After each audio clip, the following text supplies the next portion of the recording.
दोपहर में कैंटीन में चली थी तीनों। उन्होंने भोजन किया। तीनों ने चौखट पर खिड़की की।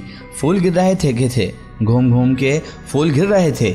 एक उठाया स्वाति ने, उसे सूंघा तो कोई महक नहीं आई उसे। उसने वापस रख दिया वहीं पर और पढ़ाई के बाद वापस घर के लिए निकल पड़ी। पार किया चौराहा, ली सवारी और चल पड़ी घर के लिए, अपने आप में उलझी हुई, खोई हुई। एक जगह रास्ते में ही उसकी नज़र पड़ी, लाल बत्ती हुई थी। साथ वाले वाहन में कुछ पौधे रखे थे, उनमें कुछ ऐसे ही फूल थे जैसे उसने देखे थे उसी बाग में। आंखें खुली के खुली रह गई, मुंह खुला का खुला रह गया। उसने गौर से देखा लेकिन फूल तो ठीक वैसे ही थे। लाल बत्ती खत्म हुई यानी ट्रैफिक सिग्नल की, और हरी बत्ती हुई और उसकी सवारी आगे बढ़ी। उसने पीछे मुड़कर देखा, पौधे वाला वाहन बाएं मुड़ गया था। वो देखती रही उसे, दिल की धड़कन बढ़ी। वो फूल नजर आए फिर से आंखों में और फिर सोच में पड़ गई। वो बाएं मुड़ बार बार उसी वाहन को खोजती रही, लेकिन वो तो अब ओझल हो चुका था, ओझल हो गया था वो, और हावी हुआ स्वाति पर वो हाल। घर पहुंची, वो अपना बैग रखा, सामान रखा, गुसल खाने गई, बाल्टी में निगाह डाली, लेकिन वहां पर कोई फूल ही नहीं था। हाथ मुंह धोए और वापस होते समय फिर से बाल्टी को देखा, लेकिन फूल तो कोई था ही नहीं। आकर उसने टॉवल से अपना चेहरा पोंछा और अपने हाथ। जैसे ही हाथ पोंछे वो जकड़न याद आई उसे, फैजान के हाथों की। उस जकड़न की नकल की उसने, ना कर सकी। हाथ पोंछ लिए, अपने बैग में से टिफिन निकाला और चली बाहर रसोई की सीख में उस टिफिन को रख दिया। दूसरे कमरे में फ्रिज से पानी की बोतल निकाली, पानी गिलास में डाला, पिया और बोतल रख दी वापस।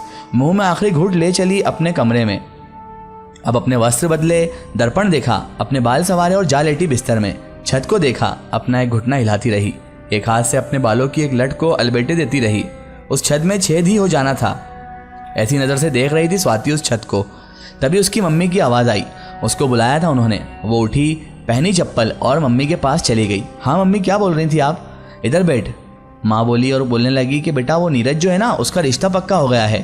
तो उसने कहा, बोली माँ बहुत बढ़िया हुआ है। तो वाह यार मम्मी, तुमने अच्छी खुशखबरी सुनाई। उसने पूछा कहाँ से हुआ? बोले दिल्ली से, लड़की बहुत अच्छी है। माँ ने बोला तो बोला अपने बोंदू भैया की किस्मत चमक गई यार। माँ भी इसकी बात सुनकर हंस पड़ी। नीरज से कुछ ज़्यादा ही खटपट रहती थी स्वाति की। वो सबसे बड़ा था भाइयों में, लेकिन स्वाति उससे भी डांट दिया करती थी। भाई की हिम्मत नहीं थी कुछ बोल सके। क्या नाम है मम्मी भाभी जी का हमारी? स्वाति ने पूछा तो वो बोली विधि नाम है उसका। चलो भैया को अब कुछ विधि विधान समझ आ जाएंगे, स्वाति बोली और माँ भी हंस पड़ी उसकी इस बात पर। तभी माँ ने एक डिब्बा उठाया, मिठाई का डिब्बा सा लगता था।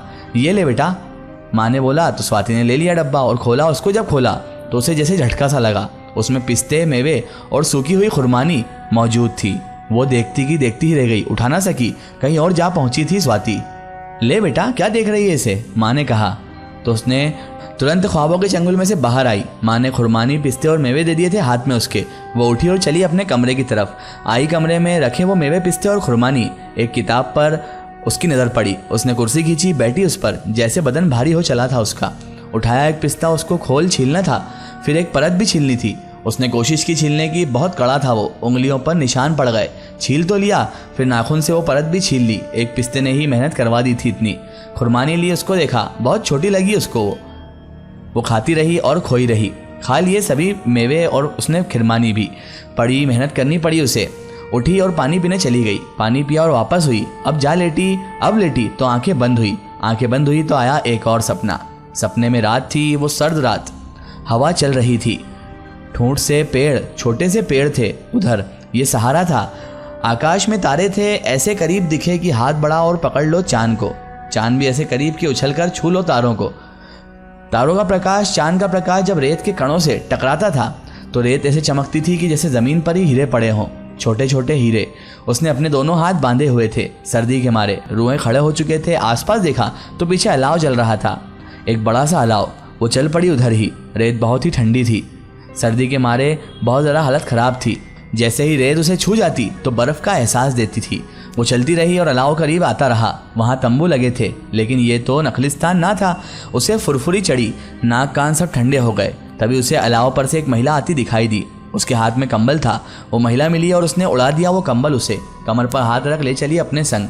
अलाव पर पहुंची वो, वहाँ बुजुर्ग और वृद्धा लोग बैठे हुए थे। उस महिला ने हमदा दिया उसे। एक लड़की आई, हाथ किया आगे और हाथ पकड़ स्वाति को ले चली संग अपने तंबू में आई। यहाँ सर्दी नहीं थी। उसे बिठाया गया, मोटा सा कंबल दिया गया उसको। हईजा और अशूफा कहाँ हैं? उसने पूछ लिया। उस लड़की ने मना किया कि वो नहीं जानती उन्हें। आप नहीं जानती? स्वाति ने उससे आश्चर्य से पूछा। बोलती नहीं जानती मैं उन्हें, वो इस वक्त पश्चिमी सहारा में होंगे, ये पूर्वी सहारा है। उसने जैसे ये बोला तो दिल में कागज सा फटा स्वाति के। तो आप लोग कौन हैं फिर? वो लड़की बोली, हम तो सहरावी हैं। तभी स्वाति बोली, मैं उन लोगों से कैसे मिल सकती हूँ? जाना होगा आपको वहां पर। तो उसने कहा, कैसे जाऊं? स्वाति ने जानते हुए भी अनजान होकर बोला था। वो बोली, कैसे अनजान बन रही हो आप? उसने कहा, मैं अनजान नहीं बन रही। वो लड़की मुस्कुरा पड़ी थी ये देखकर। उसके पास आई, देखा उसको, उसकी मोटी मोटी आंखों में साफ साफ बेचैनी पढ़ ली थी उस लड़की ने। बेचैन हो स्वाति? उस लड़की ने पूछा। तो कुछ ना बोली वो। इंसान में यही तो सिमत है, जो होता है वो कबूल नहीं करता और जो नहीं होता है उसके होने का दावा पेश करता है। इसीलिए नहीं बोल रही ना आप? बस देखती रही उस लड़की को स्वाति। वो लड़की चली एक तरफ, छोटी सी देग रखी थी वहां पर। चमचे से एक गिलास में खिच्चड़ डाला उसने और ले आई स्वाति के पास, दिया उसे। स्वाति ने लिया और बैठ गई उसके संग। पियो स्वाति। स्वाति ने गिलास उठाया होठों से और एक भरा घूंट। तभी स्वाति ने उस लड़की से पूछा, आपका नाम क्या है? उसने कहा, हाफिजा। वो बोली, मुझे बताएं हाफिजा, कि कैसे मिलूं उनसे? आप खुद जानती हैं स्वाति। उलझ गई थी अब स्वाति बहुत ज्यादा। क्या जानती हैं? ऐसा स्वाति, किस बात से अनजान है वो? आखिर ऐसा क्या है और किस चीज से अनजान है वो? क्या है ऐसा? तभी हाफिजा बोली, बेचैन है आप? उसने कहा, हाँ बेचैन तो हूं, लेकिन कहूं कैसे और फिर कहूं भी किससे? बेचैन तो होना पर आप? हाफिजा ने पूछा। बोली, कुछ नहीं, और खिच्चा पी लिया था। रख दिया गिलास उसने स्वाति ने। और तभी हाफिजा बोली, स्वाति जी। स्वाति ने देखा तो आंखों में बेचैनी के साथ एक तलब भी लगी थी, साथ में वो अब तलबगार भी थी। क्या क्या छिपाएं स्वाति? न छिपे आंखों के रास्ते, बाहर आते जाएं वो छिपे हुए अंकुर।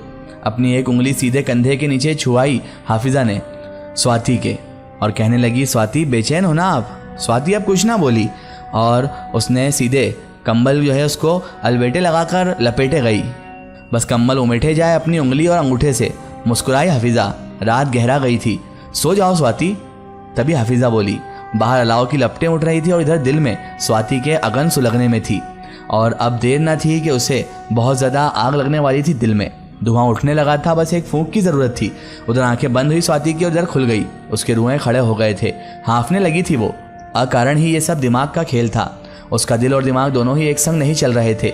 दिल कहीं और भागना चाहता था और दिमाग कहीं और। वो उठ खड़ी हुई, देखी 7 बज चुके थे। दिल में एक अजीब सी घुटन थी, बेवजह की घुटन, जैसे अंदर ही अंदर दम घुट रहा हो उसका। उसने खिड़की खोली, ठंडी हवा ने उसका बदन टटोला। राहत मिली उसे और एक शब्द कान में गूंजा उसके कि बेचैन हो। क्या वो सच में ही बेचैन है? बेचैन है या फिर कोई दुविधा है? वो सहरावी हाफिजा याद आ गई उसे। जाना होगा। हाफिजा ये कहे शब्द उसे याद आने लगे। यहीं कहीं जाना था उसे, लेकिन कहाँ जाना था? लेकिन वो जाए तो जाए कहाँ और कैसे जाए? कोई घंटे भर इन्हीं सवालों में उलझी रही स्वाति। कुर्सी पर बैठे बैठे आंख बंद कर लेती, कभी बाहर जागती, कभी कमरे में टहलती। और उसका फ़ोन 3 बार बजा, नहीं उठाया उसने। मन ना था किसी से बात करने का। इसे बेचैनी ना कहें तो और क्या कहें, क्या नाम दे दूसरा। वो तब चली गुसल खाने, हाथ मुँह धोए और फिर बाल्टी में झाँका। कोई फूल उसे नहीं वहाँ मिला, नहीं आसपास दिखा। कोई फूल नहीं था वहाँ पर। बाल्टी में उसने झाँका, आसपास देखा। ये बेचैनी नहीं है और तो क्या है। खैर वो चली बाहर, छत पर चली आई। मन था किसी से भी बात करने का। छत पर बीच का मौसम था, कभी सर्दी सी हो जाती तो कभी गर्मी सी।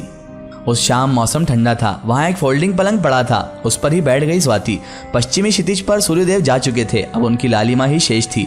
वो लेट गई पलंग पर, पाँव एक दूसरे में फंसा दिए, आंखें बंद कर ली और गुनगुनाने लगी वह गीत। बहुत अच्छा लगता था उसे वो गीत। उसमें मधुरता थी, एक आनंद था अलग ही। वो हल्की सी मुस्कान ले आई अपने होठों पर। आंख खुल गई थी उसकी। अब धुंधलका छाने लगा था। ये धुंधलका तो रोज ही होता है, रोज ही, लेकिन दिल में जो धुंधलका था वो कभी नहीं हुआ था। इससे पहले कभी ऐसा नहीं हुआ था। बस इससे ही वो उलझ गई थी। हाथ पांव मारे तो कहाँ मारे, किसको पुकारे और कौन आएगा। आंखें बंद हुई उसकी, गीत फिर से निकला मुंह से। पांव अपने आप थिरक उठे। बदन जैसे पलंग के आगोश में चला गया था पूरी तरह। स्वाति उस लम्हे स्वाति न रही, एक बेदुई हो गई थी जिस इंतजार था अपने महबूब का, जो गया हुआ था बाहर। उसके लौटने के इंतजार लम्हा दर लम्हा लंबा हुए जा रहा था। वो खो गई थी उस लम्हे। तंबू के उस मुहाने से बाहर झांकती उसकी निगाह दूर सहरा में टटोल रही थी कुछ। वो सहरा धूप में तप रहा था, मरीच का बनी हुई थी, जैसे उस सहरा की रेत पर पानी जमा हो और अब बर्फ बन गया हो। उसके ऊपर ताप की वो भंवरिका नाच रही थी। अपने सर से बंधे उस लाल कपड़े का एक सिरा अपने दांतों से पकड़े थी। नजरें बस वही लगी थी, वही गीत गुनगुनाए जा रही थी। उस सहरा में कोई हरकत न थी, कोई हलचल नहीं। दूर तलक बस निगाहें जाती, ठहरती और लौट आती। मन महसूस के रह जाता उसका। सन्नाटा पसरा था हर तरफ। जब हवा चलती तो रेत की लहरें बन जाती उस पर सहरा। अब उसने तसव्वुर किया, अपने को रेत की जगह रखा। ये रेत भी तो हवा में उड़ने लगती है। हवा रुकती है तो फिर से सहरा का दामन चूमने लगती है। रेत इसी सहरा की कैदी है। वो रेत ठीक जैसे अब स्वाति अपनी बेचैनी की कैदी बन गई थी। फिर से हवा चली, तंबू की कनातें अंदर की ओर झुकी। बाहर तंबू से बंधी डोरियां छटपटाई। खुलने के लिए उनको छटपटाना पड़ा। उनको परछाइयां जमीन पर रेंगते हुए सांपों जैसी लगती। स्वाति तो समझ भी नहीं पा रही थी कि उसका सपना क्या है, हकीकत क्या है, कब वो सपने में है और कब नींद से बाहर। और इसी कश्मकश में वो अब बहुत ज्यादा उलझ चुकी थी। उसे बेचैनी थी, प्यार की बेचैनी और इंतजार की बेचैनी। इसका एक स्टोरी हम देखेंगे इसके अगले पार्ट में। दोस्तों, अगर आप भी अपनी जिंदगी की कोई सच्ची कहानी या सच्ची घटना हमारे चैनल से शेयर करवाना चाहते हैं और आप चाहते हैं कि आपकी स्टोरी भी माय स्टोरी बुक चैनल से शेयर हो, तो आप हमें हमारे फेसबुक पेज पर कांटेक्ट कर सकते हैं और अपनी स्टोरी वहां पर हमें बता सकते हैं।